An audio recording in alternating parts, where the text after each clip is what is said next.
And welcome to all the viewers tonight. This is exciting times that we're living in the golf industry. And yeah, thanks to everybody who's tuned in. It's Charlene from the Let's Talk show. And tonight is exciting times. We're all excited about the US Open 2021 that's taking place at Torrey. And I have a very special guest that's going to be sharing the evening with us. And yeah, sit back, get ready, get a cup of coffee, get a glass of wine, get some water, and let's get ready for the US Open 2021 Torrey Pines. I'm super excited, as you can note, that we are watching the third major of the 2021 golf season that has eventually arrived. COVID has not been such a great great time for all of us. It's been really not very positive, but things are looking great because we are back on a normal schedule when it comes to golf, especially in America. And the beauty of early summer surrounds the La Jolla, which in California begins today. They've already teed off. I'm excited to see all our players that are there. We have 9 South Africans that is on the field. And it's the first time since 2008 that this US Open returns to Torrey Pines. And I believe this year is a fair set to be loaded field featuring most of the best golfers in the world. Yes, we've had some really exciting golf happening recently. And if we look at Bryson DeChambeau, who is entering and defending his champion after driving past the field last year to a 6-shot victory. He was the only golfer at the Wingfoot to finish under par. And DeChambeau has once rode to an impressive victory at the Arnold Palmer Invitational back in March. But he's finished no better than tied 38th in a major championship this year. So we are looking forward to a extremely exciting US Open 2021. I don't think I'm going to get any sleep. I don't know about all of you out there, but this is going to be absolutely epic with some new surprises that has made it into the cut. Of course, the headliner this week, though, is Phil Mickelson, who has turned 51. Whoop, whoop, go, Phil. Yeah, this is going to be great. The lefty that is seeking the US Open round his career Grand Slam, but for the first time since 2010, he enters fresh off having won a major championship. So yes, Phil, we are rooting for you. Well, especially us older generation golfers, but of course, I'm not rooting for him too much because I am proudly South African. And yeah, Phil is looking good out there. I mean, he has top 10s in the event since 1995. And while attending the US Open, it can be a ton of fun for all of us to watch it. Simply watching the game, grander stages, that's an incredible treat for us golfers. Well, I'm just a average golfer, but our special guest tonight on the Let's Talk show is going to give us a bit more of an insight on what actually happens out there. What does it feel like to be part of the US Open? And as a PGA qualified golfer who is passionate about his golf and thrilled to have him on the show, because I met this amazing, wonderful person and great golfer a couple of years back at the SA Open at Glendower. And just before the show, I reminded him how I remember him, besides being this amazing, friendly, kind golfer that's got time for his fans and his followers.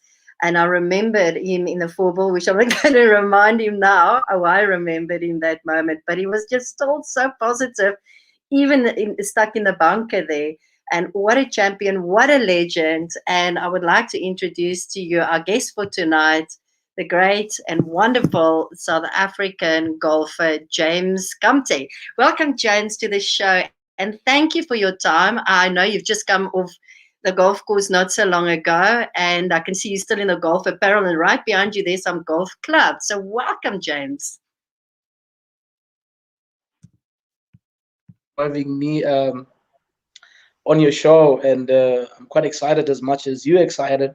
And to the viewers of the talk show, welcome. And I think all the golfers, we're all looking forward to this beautiful and amazing major championship.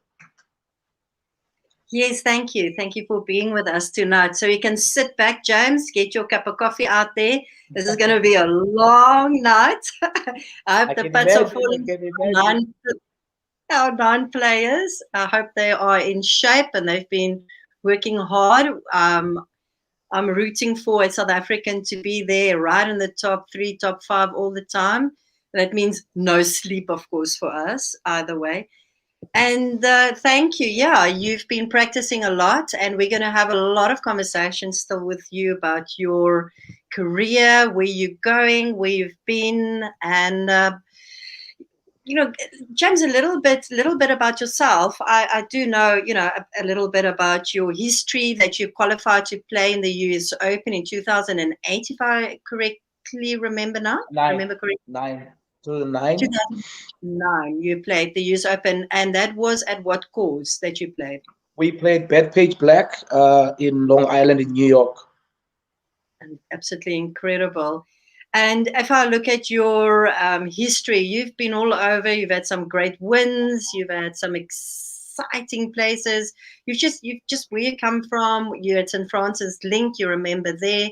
We're going to have such a great show talking about you as a golfer, who James the Cobra is, and hey guys, and that's not the cricket Cobra, and also your projects and your foundation that you've launched, and the amazing work that you're doing for golf in South Africa is absolutely phenomenal. It's incredible to see your passion and what you're putting back into South African golf. It's absolutely, for me, a privilege to have you tonight with us. But with no further talk about all these great emotional things, because as the viewers know, I'm also passionate about golf development. So the two of us could carry on forever talking Yeah. about the great things that golf as a sport does for our youth and the tool that it is to bring change and transformation and hope and so much just greatness in every young person's life. But let's talk golf. Let's talk about why we are here tonight, because it is the US Open 2021 Torrey Pines. And as the viewers can see at the bottom, there are some great names running at the bottom on the banner.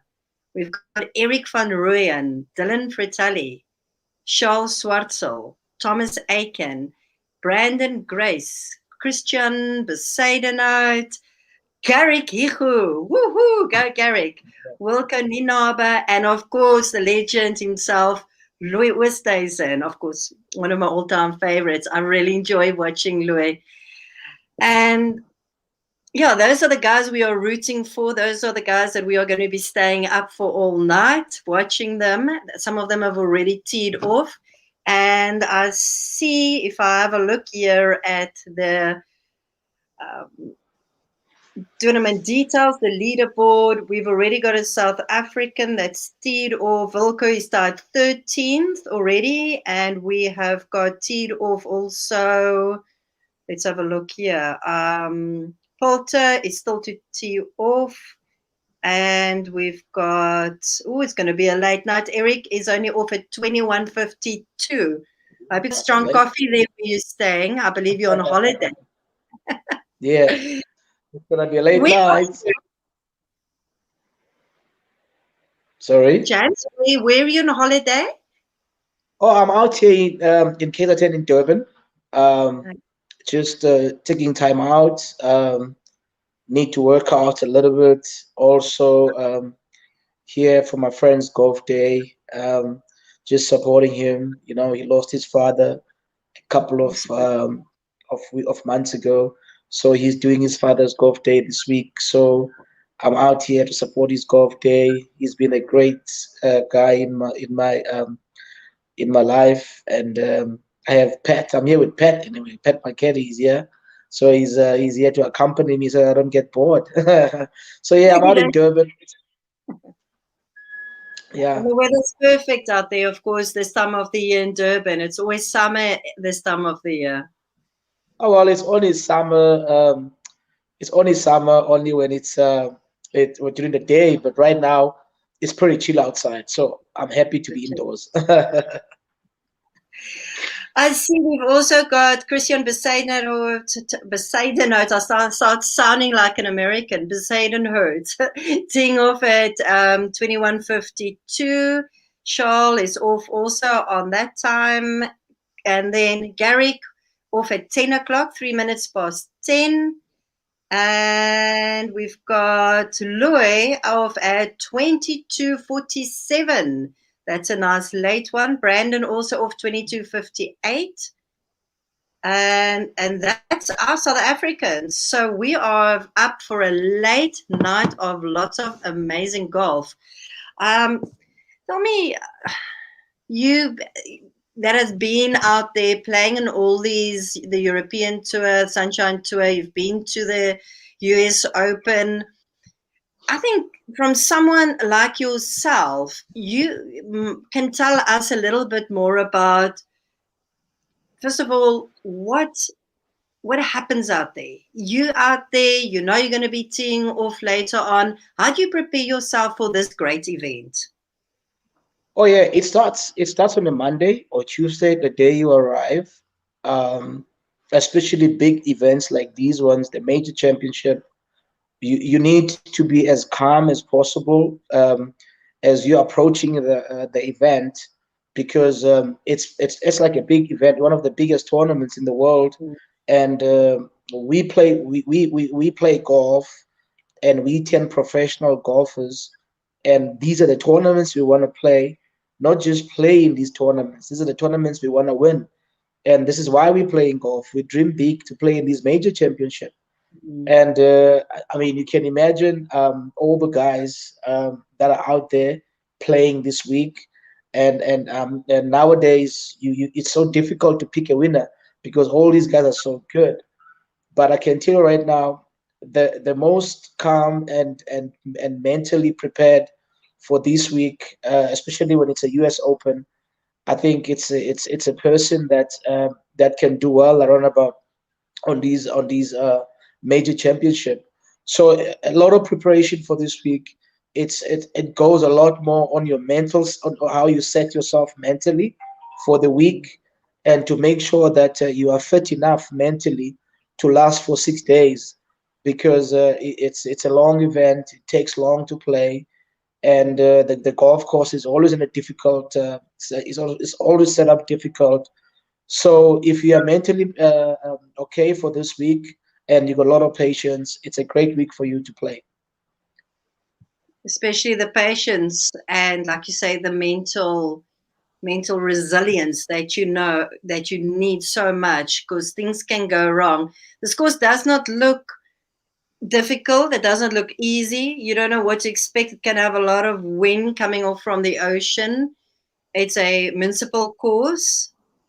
It's I think it's got its challenges, and we will be seeing that through the course of the next couple of days, comparing to what we saw last with Fulham, when both him and Louis were both out and into the water on the same hole. That was Mm. quite exciting. It's like as a golfer, you don't want to wish it upon someone else. And yes, you also got it in the water. No, but when that No, happened, no. I was like, oh, that happened to him as well. Okay, game No, on again. So, you know, and yeah, I was rooting for Louis, obviously, but I mean that was absolutely incredible golf. But James, how tough will this course be that they're playing? Talking about all these conditions. oh, absolutely. You know, it's one of the toughest majors for the year. You know, when you play in these tournaments, because all the scores. I mean, if you look at all the scores or in the U.S. Open, it's not ridiculous scores, and they try to play the golf course as difficult as they can. And especially Torrey Pines. Torrey Pines is only kind of a golf course where it's allowing you to make a lot of birdies. It's a kind of a golf course where it's gonna make you tired for every pass that you make. Birdies pretty difficult to come by, but you gotta be very, as I say, this week you gotta be very, very calm. Mentally, you gotta be prepared, because it's gonna be a difficult golf course, especially when the wind starts to blow. and Mm. you should know better because you are out there, we out there in Cape Town, and it's like playing at Milnerton, in fact. Yeah, I was You just going know, to say, Uh, it's such a Milnerton, yes, day when yes, it's like you're pushing a it's trolley like and the wind comes over, it's like, oh my word, yeah. it's like playing in Milnerton, and but this time with a lot of bunkers, golf course playing long, rough is difficult to get out of. Rough, So yeah. it's going to take a toll out of the players. So the one who stays patient and mentally strong up until Sunday, and hopefully it's going to be one of our boys, and so that we can celebrate with them. Okay, we're talking about our boys. We've got 9 of them in the field. 9 great golfers with lots of experience. Some obviously very young. Talking about Volko, talking about Garrick, Right. young, experienced in their environment. I mean, let's face it, Garrick has done well out there in Europe, and what he achieved now has just been phenomenal. Um, 9 players in the field. What is the expectations? Oh well, I mean, it couldn't be any better players from our own country. Very proud of Yeah. the boys, of what they have achieved. It gives me so much motivation to see them out there playing in these tournaments that we used to talk about day in, day out while we play on the European tour. To see them up here absolutely waving the South African flag in a major championship, and I have no doubt, in my mind that with the kind of experience and the kind of golf that they play, they have a very, very good chance, of winning this week. And the credits, it goes to Garrick. He's played so great this year and the year before, and he looks like a great next thing that is going to come up from South Africa. And like his attitude, he wins tournaments and he forgets about it, and he Yeah. just focuses on the next one. And I wouldn't be surprised if he really comes out and play well this week because his confidence is very high. He seems to be a kind of a guy that sets himself high expectations, Mm. and he's not scared of any players around. I mean, to play your first tournament second tournament in the US, and you go out and win, that shows a lot of courage and a lot of self confidence. So with all the guys that I see, they're out there, Eric and Dylan and all the boys. I think they got a very, very good chance. It's just we're just gonna get behind them. Hopefully the luck goes on their side, and yeah, I'm really looking forward to watch the boys, and hopefully they do well. Absolutely, absolutely. Like you say, it's that calmness, that confidence. Garrick's got that confidence and calmness about himself. I like what he's been posting, saying that all the hard work that he and his coach has been putting into on his short game. That immediately speaks to me about the confidence. He's putting into his hard work, not just taking it for granted that he's a good golfer, but he's very specific about where his strength is coming, where his strong points are. My short game is good. I've been working hard on it. Garrick lives and breathes golf since he's been a young boy. He's out there. That's what he does. That's what he eats, sleeps, breathes golf. That's all he's focused on. And being so focused on his passion and being such a calm person. I think, yeah, we're going to, like you say, we're going to be surprised and see. But don't want to put too much pressure on him because we are all rooting for all our golfers, and he is young and he's got a long road ahead of him to get where Phil is Yeah. at 51. I think, oh, come on. I mean, okay, you're a bit younger than me, but let's go back to 22. Where if I think of my age of 22, to where he's at 22, and the calmness and the vision and the confidence that he has in what he's put the hours into, that makes the difference, I think. And you could maybe say a little bit more about that, but because there's so much talent.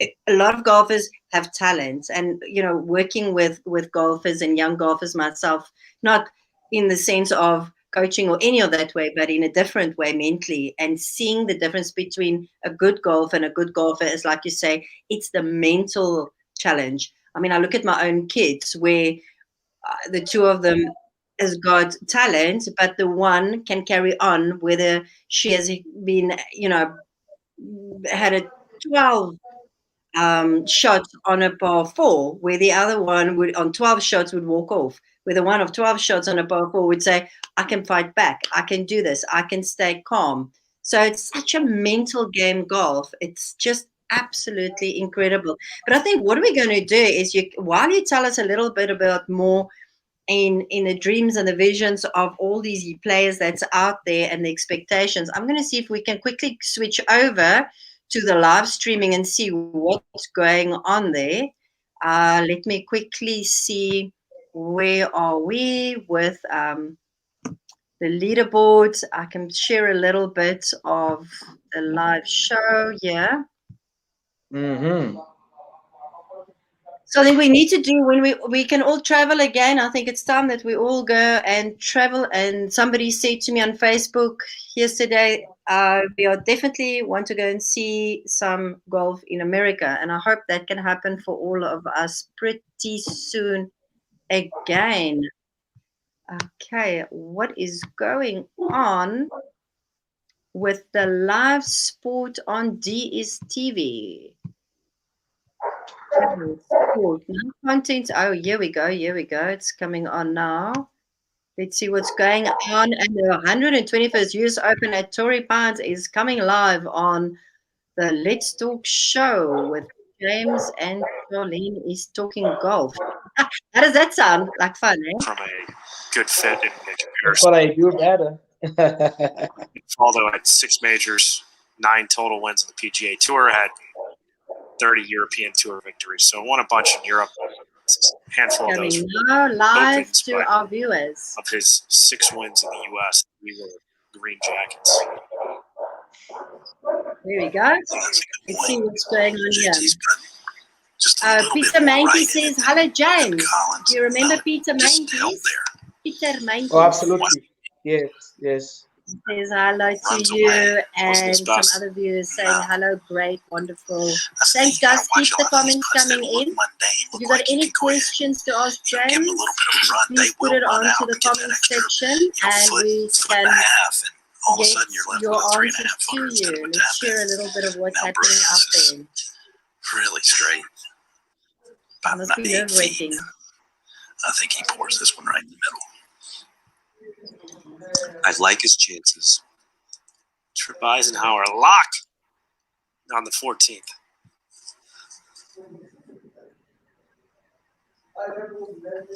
Grab a share second. I hit it on the right edge and it just did not move. Yeah. That's where I had it too. Difference is he's a good putter. See, I would have pulled mine and mine might have gone in. Rather them than me, James. No, I don't know how you guys do this. My nerves. Well. I mean, I'd rather be on the commentary box right now than being over there, because I know what it takes to be out there, and these are the best golfers in the world, and they all competing for one prize, and it's not an easy situation to be in, and it's tough. Especially guys like JT, guys like Brooksy, everyone is expecting so much out of them. So they all have that pressure they're carrying on their shoulders. Every week they go out to tee it up. So it's not really easy for JT and them. But the guys, they're getting used to it, and they have a very great mentor on their side. I mean, they spend so much time with Tiger. So JT should be learning so much, and soon he'll start getting out there, trying to find the rhythm. A lot of times these events, any event actually, you tee off, kind of just. No, this is amazing. Golf is just one hell of an amazing sport. Let's see what Kuka's going to do here. Let's see what the leaderboard is. What's happening out there. Another couple of minutes. We can watch a little bit of golf. Okay, so we've got 3 under on the 4th hole. We've got a 2 under after 5. Molnari, 2 under after 4. Because they're not showing that on that screen there. Look at that view, James. Isn't that incredible, eh? Oh, it's beautiful. That's just like Pinnacle Point. Beautiful view. Beautiful golf course. I think as well, the guys that have teed off in the morning, they quite lucky because I can see the conditions are still friendly, and that is the challenge playing in this major championship.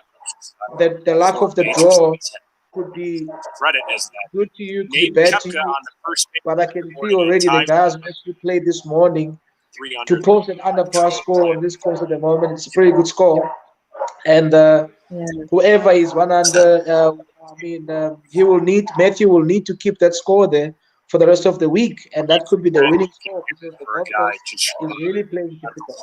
We say you hear players take 2 weeks Absolutely, off, but then come the last day, those top for a tour player is all going to play in the same conditions, and that's where it's going to separate. Yeah, the grind really built up. The players from the players. To have the fortitude. Those that played in the bad conditions, and those that played in the bad conditions in the afternoon, it's going to end up playing again in the bad conditions with the guys that had the advantage earlier on with the good conditions. And he plays like a champion. It weighs it up and weighs it out. It's going to be fun to watch. Absolutely, absolutely. I mean, you can see how good the conditions are now. I mean, it's likely no wind, and the golf course is still playing difficult. Can you imagine when that wind comes up, the course starts to play easily to 4 to 5, 3 shots different. So that's what the wind can do around this golf course. But it does give them the advantage. They start in the morning, they get the good scores, puts them up in the top playing field. They've just got that advantage for sure to make it up there in the top 10, top 20. So that's golf. We all know that when we're out there playing. So bring your A game and get your best. And decisions like definitely. this, it's gonna pick up this week. In the next 30 or 1 hour, it's gonna pick up. And the guy who shoots an under par around this afternoon, it's gonna be a really, really good golf. Watch the warm up. Absolutely. Now this is gonna be great to be watching. Like he's in the flow. So at the very least, he's always swung it well. Now he's really good. James, I think this has just been absolutely wonderful having you on the show. We're running out of time. We've got a minute to go. I'm a huge fan. And thank you very much for joining us tonight. Sharing some of your experiences and your feelings and opinions, and it's just been wonderful. And I think we're going to do this again, and we're going to be up all night. So let's root for our boys out there and enjoy the golf. And thank you very much. And let's get together again soon. Thank you to all the viewers as well. Last message comes from you out there, especially to the young guys that's watching out there that wants to go and play golf, that is looking up to you guys that's been on these great tours and that's achieved so much. What is the last message that you would give to them for the evening before we carry on watching this great golf? I tell you what, it's not going to be something that big. All I can say to the kids is that in golf, there's no shortcuts. You got to work hard and smart. And number 2, you got to be mentally strong. And the last and the most important one, trust God in everything that you do. Absolutely. That's wonderful. Thank you, James, for the message and for your time. And really appreciate it. Bye. Okay, viewers, thank you very much. And as we say good night to James, I hope you guys enjoy the US Open. Let's root for our boys out there. Have a wonderful evening, and we'll be back tomorrow again. Good night to all of you.